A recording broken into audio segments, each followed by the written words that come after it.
खुलुमबाय गिबियावनो नोंथांमोन बयखौबो सोरजिदा क्रिएटिभिटी चेनेलाव बरायनानै लाग्रोनायजों लोगोसे फुंबिलिनि गाहाम हामलायनायखौ बावहरग्रोनाय जालायबाय। दिनै फुंबिलिनि माखासे गोनांथार खौरांफोरखौ नोंथांमोननि सिगाङाव फोरमायथिना होनो आवगायनाय जालायबाय। नोंथांमोनहा नायनानै जुदि मोजां मोनोब्ला लाइक खालामगोन, शेयार खालामगोन होनना आसा खालामबाय। लोगोसे चेनेलाव गोदान फैदोंब्ला आरो सानफ्रामबोनि बेबायदि खौरांफोरखौ मोनबाय थानो लुबैदोंब्ला जाहाथे चेनेलखौ साबस्क्राइब खालामनानै लायो बेखौनो गुरै खावलायबाय। बिदिब्ला जोङो दिनैनि माखासे गोनांथार खौरांफोरखौ खोनासंलांदिनि। आं मिथिया हाग्रामा महिलारिया बर' हारिजों मा सुथुर दङ, मानि थाखाय 60 बियाब जानायाव हाग्रामा महिलारिया खहा दङ। सिगाङावबो बड'लेण्ड रायजो बिनाय समाव बड'लेण्डआ 100% जाया होननानै बुंबाय। आथिखालावबो आरो 60 बियाब जानायखौबो बिथाङा हेंथा होबाय।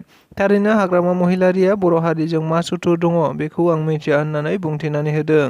नंगौ, बे बाथ्राखौ थारैनो खौरांगिरिफोरनि सिगाङाव बुंथिनानै होदों आथिखाल इउपिपिएल राजखान्थि दोलोनि गाहाय नेहाथारि राजु नार्जारि बिथाङा। मिथिनो मोननाय बायदिब्ला दाखालि बावैसो हाग्रामा महिलारि बिथाङा मोनसे हाबाफारियाव बाहागो लानानै थारैनो आथिखाल प्रमद बर' दैदेननाय बिटिआर सरकारा सनितपुर गहपुरसिम बिटिआरनि सिमाखौ बारायनायजों लोगोसेनो बिटिआरआव गासै 60 बियाब दाफामनायखौ लानानै बायदि हाबाफारि मावबाय थानायखौ नुनो मोननानै बिथाङा गावनि बिबुंथियाव बुंथिनानै होनाय बायदिब्ला थारैनो हाग्रामा महिलारि बिथाङा बुंनानै होदोंदि मोन 60 बियाबा जुदि बिटिआरआव जामारोब्ला हाग्रामा महिलारिया प्रमद बर' बिथांखौ 10 बार खुलुमगोन होननानै बुंथिनानै होदोंमोन। लोगोसे थारैनो बे बाथ्राखौ लानानैनो आथिखालाव खौरां बिजोंनि गेजेरजों हाग्रामा महिलारि बिथांखौ गोबां रायजो राजा बिथांमोनहा सोंखारिलायबाय थानायखौ नुनो मोननाय जादों। जेराव खौरांगिरिफोरनि सोंनायावनो मैया आथिखाल इउपिपिएल राजखान्थि दोलोनि मानगोनां गाहाय नेहाथारि राजु नार्जारि बिथाङाबो बे बाथ्राखौ बुंथिनानै होदों। जेराव बिथाङा बुंथिनानै होनाय बायदिब्ला हाग्रामा महिलारिया बर' हारिजों थारैनो मा सुथुर दंमारो आं मिथिया। सिगाङावबो बड'लेण्ड बिबाय थानाय समाव बर'फोरनो बड'लेण्डखौ 100% मोना होननानै बुंथिबाय आरो दायोबो बिटिआरआव मोन 60 बियाब खालामनो नागिरनायखौ बिथाङा हेंथा होबाय। बेयाव बिथांहा मा खहा दङ आं जेबो मिथिया होननानै बिथाङा खौरांगिरिफोरनि सिगाङाव बुंथिनानै होनायखौ नुनो मोननाय जादों। बेनिखायनो बिथाङा गावखौ गुबुन हारिनिफ्राय रैखा मोननो थाखाय बिथाङा बेफोरबायदि जानला मोनला बाथ्राफोरखौ बुंथिलागासिनो दं होननानैबो बुंनायखौ नुनो मोननाय जादों। दुलाराय बर' फरायसा आफादनि बानजायनायाव चिरां जिल्लायाव मोनसे बर' दैदेनगिरिफोरनि जथुम खुंनाय जायो। मिथिनो मोननाय बायदिब्ला आथिखालाव दुलाराय बर' फरायसा आफादा गुबुन गुबुन समाव बायदि हाबाफारि लानानै मेल मिटिं खुंबोबाय थानाय बायदिनो मैयाबो आरोबाव चिरां जिल्लानि बानजायनायाव मोनसे बर' दैदेनगिरिफोरनि जथुम्मा खुंनाय जायो होनना मिथिनो मोननाय जादों। मख'नो गोनांदि बे जथुम्मानि गेजेरजों गुबैयै बिटिसि गोरोबथा, बिटिआर गोरोबथानि माखासे आद्रा थाबावनाय दफाफोरखौ माबोरै मावफुंनांगौ आरो बर' समाजखौ माबोरै दैदेनलांनांगौ बेफोर गासैबो बाथ्राफोरखौनो सावरायलायनाय जायो होनना मिथिनो मोननाय जादों। मख'नो गोनांदि बे हाबाफारियाव गुबैयै दुलाराय बर' फरायसा आफादनि बारग' दैदेनगिरि, बर' थुनलाइ आफादनि बारग' दैदेनगिरिफोर आरो बिएलटिनि बारग' दैदेनगिरिफोर, बारग' एनडिबिफोरनि दैदेनगिरि आरो भलान्टियार्स फर्सनि बारग' दैदेनगिरिफोरखौ लानानै काजलगावआव गोगोमै खुंनाय जायो होनना मिथिनो मोननाय जादों। मख'नो गोनांदि मैयानि बे सावरायलायनायाव गुबै बुंथिगिरि महरै दुलाराय बर' फरायसा आफादनि मानगोनां आफादगिरिखौ नुनो मोननाय जायो। लोगोसे बे सावरायलायनायनि गेजेरजों फैबाय थानाय समाव बर'फोरनि गासैबो दैदेनगिरिफोरानो बर' हारिखौ गेरेमसा दानाय थांखिखौ लानानैनो बयबो खौसेयै हाबाफारि मावलांनांगौ होनना मिथिनो मोननाय जादों। लोगोसे बिटिआर गोजोन गोरोबथानि दफाफोरखौ आरो सोलोंथाइफोरखौ आरो समाजनि बायदि बायदि बिथिंफोरखौ थाबैनो जौगाखांनायखौ नोजोर बोनानै हाबा मावलांनायखौ लानानैनो गुबैयै सावरायलायनाय जायो होनना मिथिनो मोनबावनाय जादों।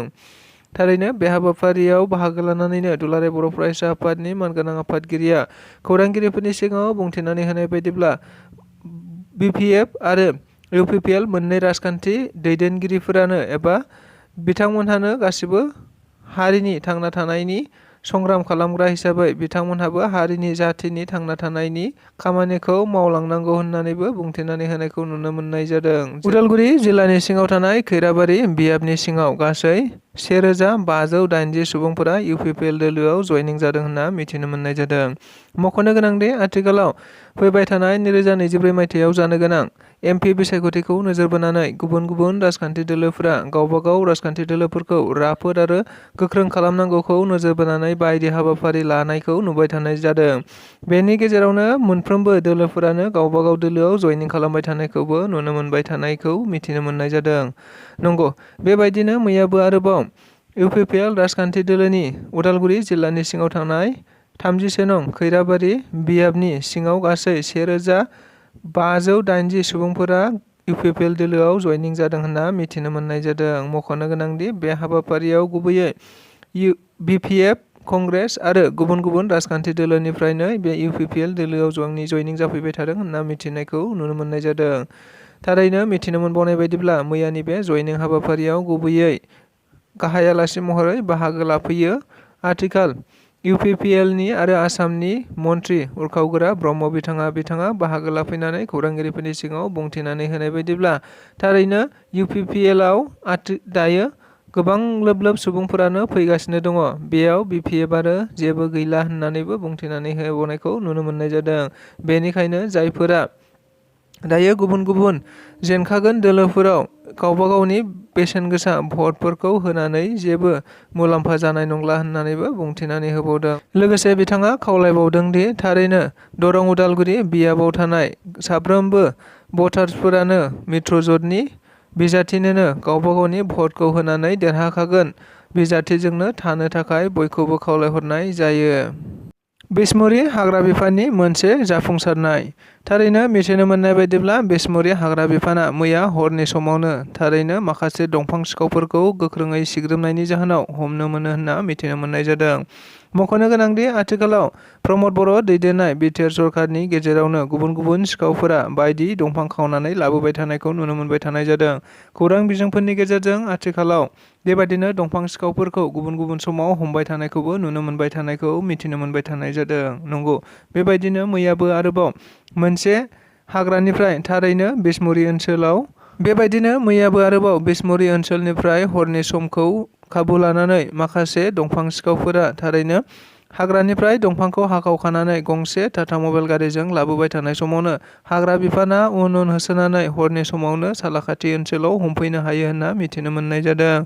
लोगोसे बे हमजानाय दंफांखौ गासै 2 लाख रांनिबो बारा जागोन होनना बुंथिनायखौ नुनो मोननाय जादों। थारैनो बेबायदि जाथायफोरा आथिखालाव ओनसोलाव गोबांथार जाबाय थानायखौ नोजोर बोनानैनो हाग्रा बिफाना आथिखालाव गोख्रोंनिफ्राय गोख्रोंसिन राहा लाबाय थानायखौबो मिथिनो मोनबाय थानाय जादों। जायनि जाहोनावनो बिथांमोनहा मैया हरनि समावब्लाबो माखासे सिखावफोरखौ गोख्रोङै हमनो हायो होननाबो मिथिनो मोनबावनाय जादों। गिबियावनो कास्टम बसुमतारिया बिटिआरनि नागरिक नङा। नैथियाव बिथाङा जोंनि गेजेराव अर सुनानै होनो नागिरदों। लोगोसे बिथाङा अर सुनानै जोंनि गेजेराव गावजों गावनि गेजेराव माबा दावराव दावसि जायोब्ला गाबोन समफोरनो बिथाङा फिन गलाघाटआव खारनानै थाहैगोन। नंगौ, बेफोर बाथ्राफोरखौ बुंथिनानै होदों एमएलए जयन्त बसुमतारी बिथाङा। मिथिनो मोननाय बायदिब्ला आथिखालाव गोबाव सम दुलाराय बर' फरायसा आफादाव गोजौ थाखोनि बिबान लानानै सामलायबोबाय थानाय समाव बिथाङा दुलाराय बर' फरायसा आफादनि माखासे नियम नितिफोरजों सोलिनो हायैनि जाहोनाव दुलाराय बर' फरायसा आफादनिफ्राय जानगाराव गोबाव सम थानायनि उनाव दायो हाग्रामा महिलारि दैदेननाय बिपिएफ राजखान्थि दोलोआव जयनिं जाहैनायखौ मिथिनो मोननाय जादों। थारैनो बेबायदि जयनिं जाहैनायनि गेजेराव बिथाङा आथिखालाव हाग्रामा महिलारिनि गुबुन गुबुन मेल मिथिंफोराव बाहागो लानानै गोबांथार आथिखालनि बिटिसिनि सोद्रोमा एबा प्रमद बर'जों लोगोसे गुबुन गुबुन इउपिपिएलनि दैदेनगिरिफोरखौ गोबांथार बखिनायखौ नुनो मोनबाय थानाय जादों। जायखौ नोजोर बोनानैनो मैया एमएलए जयन्त बसुमतारी बिथाङा खौरांगिरिफोरनि सिगाङाव बुंथिनानै होनाय बायदिब्ला 1 नाम्बाराव कास्टम बसुमतारिया बिटिसिनि थागिबि सुबुं नङा। 2 नाम्बाराव बिथाङा जोंनि गेजेराव गावजों गावनि गेजेराव अर सुनानै होनो नाजादों। लोगोसे अरा थारैनो जोंनि गेजेराव नाङोब्ला बिथाङा गलाघाटआव फिन खारनानै थाहैफिनगोन होनना बुंथिनानै होदों। बेनि थाखायनो जोङो बयबो कास्टम बसुमतारीखौ सिनायनानै लानांसिगौ, जेराव दुलाराय बर' फरायसा आफाद बायदि मोनसे गोथार माहारिनि आफाद मावनाय समाव बिथाङा नियम नितिफोरखौ सोलिनो हायैनि थाखाय गुबुन गुबुन दोलोआव बेबायदिनो थांथिंबाय थानायखौबो नुनो मोननाय जादों। लोगोसे बिथाङा बुंथिनानै होबावनाय बायदिब्ला कास्टम बसुमतारिया दायो मिथियाखै थारैनो गोलाव 17 बोसोरनि रायजो खुंनाय समाव BTC-आव माबायदि थासारिमोन? जोंनि गेजेराव जौ जुवा सोलियोमोन, जोंनि गेजेराव गावजों गावनि गेजेराव दाङाबाजि सोलियोमोन। आरो BTC-आव दायो गोजोनखौ सोर लाबोखो? बेफोरखौ सोर गोजान खालामखो? बेफोरनि दिफारेन्सखौ जुदि मिथियाखैब्ला, कास्टिम बसुमतारीया थारैनो जोंनि गेजेराव अर सुनानै होनोसो नाजागासिनो दं होनना बुंथिनानै होनाय जादों। बेनिखायनो कास्टिम बसुमतारीखौ जोंनि रायजो राजाफोरा बयबो सिनायनानै लानांसिगौ होननानैबो बुंथिनानै होबावदों। बै समाव राजकुमार ब्रह्मआ हाग्रामा महिलारीनि समावनो गोबां मानसिफोरनिफ्राय रां जाख्ल'दों। नंगौ, बे बाथ्राखौ बुंथिनानै होदों आथिखाल BJPनि सासे EM रेवरेवा नार्जारी बिथाङा। मिथिनो मोननाय बायदिब्ला आथिखालाव BJPनि गोबांथार दैदेनगिरिफोरानो आथिखालाव BPF राजखान्थि दोलोआव जयनिं जाहैबाय थानायखौ मिथिनो मोनबाय थानाय जादों।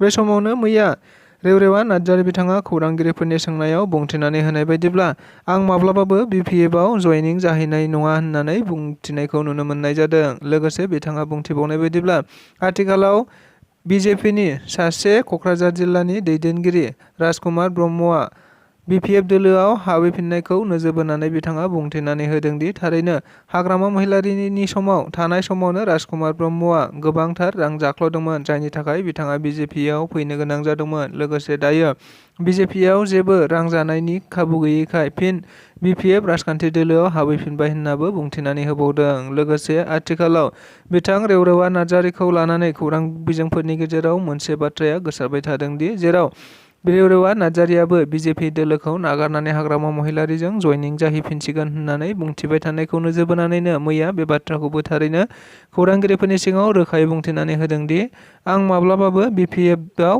जयनिं जाहैफिननाय नंला होननानै बुंथिनानै होनायखौ मिथिनो मोननाय जादों।